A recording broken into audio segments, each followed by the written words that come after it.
নমস্কাৰ সকলোকে মোৰ নতুন চেনেলটোলৈ স্বাগতম জনাইছো। আপোনালোকে মোৰ চেনেলটো আদৰি ল'ব বুলি আশা কৰিলো। আজি মই বৰ্তমান মাৰ ঘৰত আছো। তাতে আজি ভাবিলো পথাৰৰ ফালে এটা ৰাস্তা আছে, বৰ ভাল লাগে আহি। তাতে ওলাই আহিলো আমি, ভণ্টি মই আৰু মোৰ ল'ৰাটোকো লগতে লৈ আহিছো।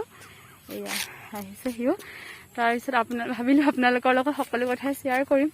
তাকে আজি মোৰ কথাখিনি ক'বলৈ ওলাইছো।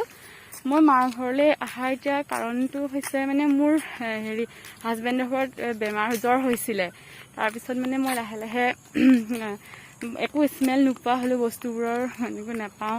তাৰপিছত আপোনাৰ ডিঙি বিষো হৈছিলে। তাৰপিছতে সৰু ল'ৰাটোক যিহেতু লৈ থাকোঁ, এতিয়া কৰোণাৰ পৰিস্থিতিৰ চাৰিওফালে ভাবিলোঁ কি মই এবাৰ টেষ্টটো কৰাই লওঁ নেকি, ৰেপিড টেষ্টটো। তাৰপিছতে মই হস্পিটেললৈ গ'লোঁ টেষ্ট কৰাবলৈ, নিগেটিভ আহিলে। তাৰপিছত মই একো গোন্ধ চোন্ধ পোৱা নাই, তথাপিও নিগেটিভ আহিব বুলি ভবাই নাছিলোঁ। মই পজিটিভ আহিব বুলি গোটেই পেকেটিং কৰি লৈয়ে গৈছিলোঁ, এনেকৈ ক'ভিড চেণ্টাৰলৈ যাব লাগিব পাৰে বুলি হাজবেণ্ডৰ মই। কিন্তু নিগেটিভ আহিলে।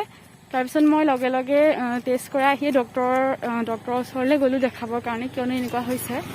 যদি নিগেটিভ আহিছে তথাপি মই গোন্ধ পোৱা নাছিলোঁ তাৰপিছত ডক্টৰে ক'লে আপোনাৰ এইটো হৈছিল যদি ঘৰতে ঠিক হৈ গ'ল, তেনেকৈ ক'লে। তাৰপিছতে মই মাৰ ঘৰলৈ গুচি আহিলোঁ ৰেষ্ট ল'বৰ কাৰণে। ৰেষ্টত অলপ থাকিম বুলিয়ে গুচি আহিলোঁ। তাৰপিছত সেয়াই আৰু, সেইকাৰণে মই এতিয়া মাৰ ঘৰত আছোঁ বৰ্তমান। তাৰপিছত আৰু মই ইউটিউব চেনেলটো নতুনকৈ খুলিছোঁ। তাকে আজি ভাবিলোঁ অলপ এনেকৈ পথাৰৰ ফালে গৈ আপোনালোককো পৰিৱেশটো দেখাওঁ আৰু লগতে ওলাই যোৱাও হ'ব। মই আজি এই ভিডিঅ'টো ভাবিছিলোঁ কালি ভাবিছিলোঁ ৰাতিপুৱাৰ পৰাই ষ্টাৰ্ট কৰিম, ব্লগ হিচাপে দিম। কিন্তু কি হ'ল, ৰাতিপুৱা কৰা নহ'ল। মোৰ ল'ৰাটোৰ কাৰণে মই ভালকৈ কৰিব পৰা নাই। ভিডিঅ'খিনি মই ষ্টাৰ্ট কৰিছোঁহে ধৰক নতুনকৈ দিবলৈ। যদি মই আপোনালোকৰ সঁহাৰি পাওঁ, ৰেচপঞ্চ পাওঁ ভালকৈ, তেতিয়াহ'লে মই ব্লগবোৰ ভালদৰে দি যাবলৈ চেষ্টা কৰিম। আপোনালোকে মোক কমেণ্টত জনাবচোন যদি ভাল পাইছে চাই, আৰু যদি কিবা ভুল হৈছে সেইখিনি আপোনালোকে কমেণ্টৰ জৰিয়তে মোক জনাই দিব।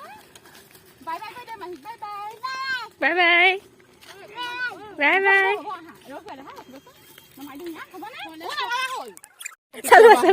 চলোৱা তুমি মোক দি দিবা।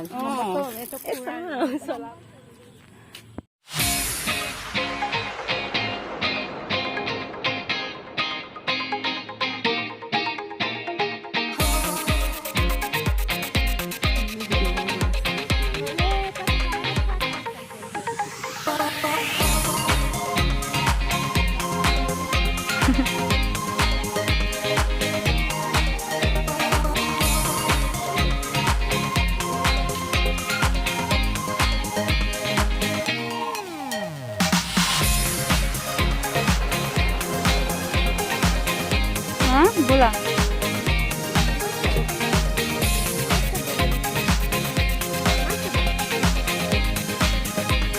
এতিয়া ঘৰ আহি পালোহি। আপোনালোকক ধন্যবাদ জনাইছোঁ ভিডিঅ'টো শেষলৈকে চাই থকাৰ বাবে। আৰু ভিডিঅ'টো যদি ভাল পালে লাইক কৰিব, কমেণ্ট কৰিব, লগতে ছাবস্ক্ৰাইব কৰি দিবলৈ নাপাহৰিব। ঠিক আছে।